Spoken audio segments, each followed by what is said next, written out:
What is going on, YouTube people? Today we are going to talk about the how do I want to say this? Everyone gets their taste in the world of sports cards. Whether you're a collector, investor, a flipper, whatever you, a little bit of all of it. All the little companies out there, they all want a piece of the action. It's like the Tony Soprano crew. They're a glorified crew from Jersey. They all want a taste of the action. You got to kick up to the boss, and you got to keep kicking up all the way back up to Big Papa, Fanatics, and Panini.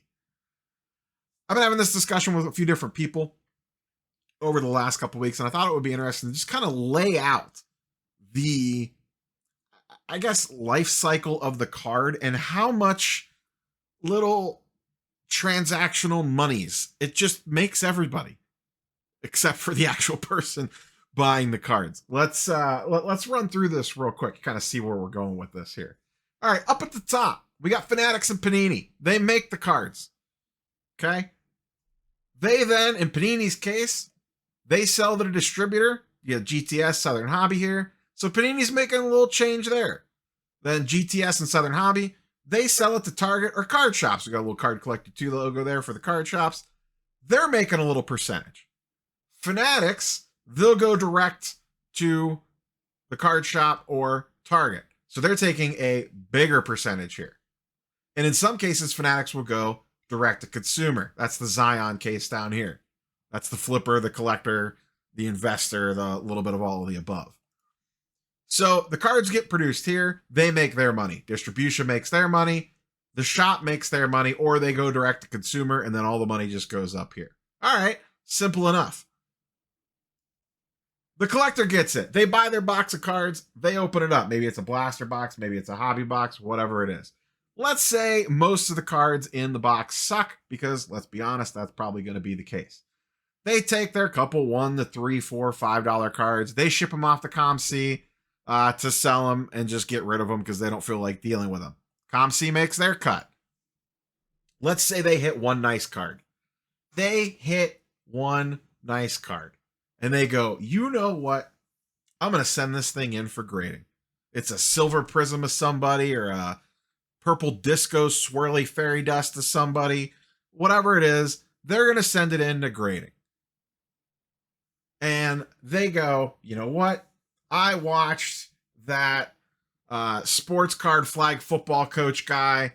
He told me SGC was the way because he's sponsored. So I send it off to them. It comes back an SGC 9.5. Ah, drats.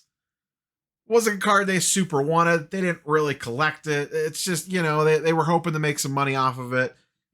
Make some money back on their box. By the way, SGC just got their cut, $15. ComC got their percentages over here on their end of it. So they're, you know, it's an SGC 9.5. No one locally wants that thing. So they go, screw it. We're just sending this thing to eBay auction. So they auction it off on eBay. eBay, they just got their cut. Now, a flipper buys it this time. Flipper goes, SGC 9.5, baby. We know what we do to those. Get the snips out. They crack it. They send it to PSA. Remember, this is all the same card. Now, PSA gets their cut. They made their $15. The collector gets it back. They take it to the local show. They sell it to their local card show dealer. They make a nice little profit on it. They bought the SGC 9.5 for, you know, basically a little bit above raw. They cracked it out. They paid $15 to send it to PSA. Now they made their cut. They sell it to the card dealer. Let's say, you know what? They're savvy. They're like, you know what? I'm not going to deal with that eBay nonsense. I'm not going to let them take 13% from me. I'll sell it to the show dealer for 80%. That seems fair. They get to make their percentage. I made a killing on this card because it's a crack out from an SGC 9.5. Great. So I sell it to them. I get cash in my pocket. I'm on my way. Now the card is at the card show. Guess what? Here comes the repacker. Hey, that's a nice card. I could use that in my repack. I'll pay you 95%. How's that sound?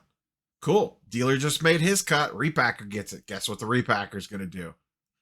Off the whatnot. Now the repacker. This is the middleman. They made their percentage because they sold it to the actual repacker. They make their percentage. They put it on whatnot. Whatnot makes their percentage because you sold it on Whatnot. Now, random person that bought into the repack gets it. I don't like this player. I just got stuck with this because I bought into a repack. This isn't a card I even care about. I'm going to take this to the National Trade Night. They trade it off. They get some stuff. Maybe they get a card that they really do like. This card moves along to another flipper, investor, whatever you want to call it. They take it. They come out of the National. They're feeling pretty good. Last day of the National, they want to cash out. They need more money to spend at the show. They take it to Hit Parade. They take it to one of the repackers. They sell it to another repacker. Let's say they made a little percentage on it. Here we go back into the repack game. The person that bought it for the repacker, they're going to sell it to the actual repacking company. They make their little cut on it. The repacker this time, they're putting it on Fanatics Live. So now the repacker that's actually doing the breaker, I guess that is in that case, they're getting their percentage, and now they're kicking back up to Fanatics. Once again, we end up back in a random gambler's hands because they bought into a repack break. This isn't a card that I really want. I'm just going to go ahead and sell it and recoup some of my funds. They send it to DC Sports 87. DC Sports 87 takes their cut. They list it on eBay. It sells on eBay. They take their cut. Finally, someone buys it. Wait for it, ladies and gentlemen. Buckle up. Someone buys it that actually wants to own the card. That's right, they're out there. There are these people out there. They're called collectors. They actually want to own cards. They would like to give you money and take the card and display it, hold on to it, put it into a binder, just let it marinate on their desk, whatever the case might be. They don't care about making money on it. I know, wild times. But here it does. It finally ends up in the little collector's hands. So it had to go through this whole entire journey. In the meantime, I have the IRS and YouTube down here. These are the real winners. The government, Fanatics and Topps way at the beginning, because they were basically hands off, and hell, they even dipped in here a few times. And you guessed it, content creators that get to make content about all this nonsense. So there it is. That is your path of a trading card. And to be all honest, you could have looped this thing about another 7 times before it actually ends up in a collector's hands. This thing could have kept going and going and going. Hell, I've seen the same card pass around locally 5-6 different dealers sometimes, or 5 to 6 different people. Gets sold on eBay, shipped out, ends up coming back, all sorts of wild stuff. So there it is. Everybody gets their cut. Look at all the little spots that someone made money. Panini and Fanatics made money when they sold it. The distributors made money when they sold it to the store. The store made money when they sold it to the consumer. All these various platforms and in-betweens, whether it's not even official companies, but dealers, repackers, grading companies, selling platforms, the government, all of it. They all get there, and sometimes it's not even a lot. Maybe it's 3% here on a transaction. Maybe someone flips it and makes 5%. Somewhere along the line, people are also taking losses on it. Maybe it's a sideways move. Who's not taking losses on it? SGC, eBay, DC Sports, Whatnot, Fanatics Live, eBay again, ComC, Target, the shop. Well, the shop could, I guess. They're not taking losses on it. They're making their little transaction fees here and there. And this is why these companies love being involved in collectibles, especially in the modern age, because there aren't as many of these end users anymore. The collector, I don't want to say they're a dying breed, but they are not the dominant force like they once were. They're still out there. There's a ton of them out there. Don't get me wrong. But there is a lot of this now. The transient nature of a single collectible. Look at, and this is a pretty simple laid out experience. This is not that far-fetched. Look at how many people got their hands in the cookie jar before it ended up in its forever home. Just some food for thought. Like I said, I don't have any real direct point to this. There's no magical conspiracy here. But I think when you really think about this and lay all this out, it's just, I don't want to say it's mind-blowing, but it really kind of shows you, one, how many people have their hands in that cookie jar, how much little percentage points here and there are getting generated that we don't really think about. And this also gets back to, I always say the sports card world is an ecosystem where one thing up here can affect the kinetic chain down here, and we'll have ripple effects.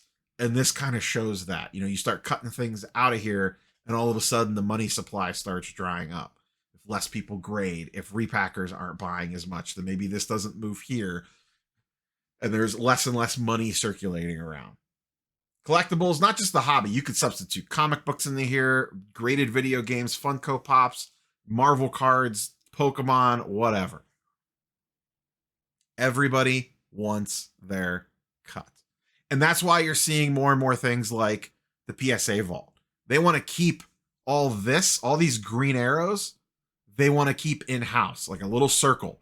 So it would go off to PSA, it would just sell on eBay, go in someone's PSA vault, sell on eBay, go back into the PSA vault, sell on eBay, go back into the PSA vault. Meanwhile, they keep making their 3% or whatever it is that they make. Same with ComC. Shout out channel partner ComC.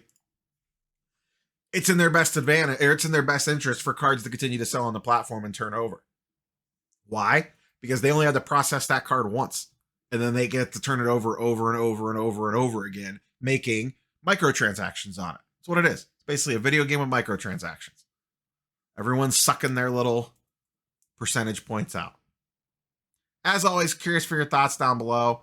I just thought this was interesting to kind of lay this out and visualize it a little bit here. So that's all I got. Catch you boys and girls on the next one. Don't forget to kick up your piece of the take. Peace.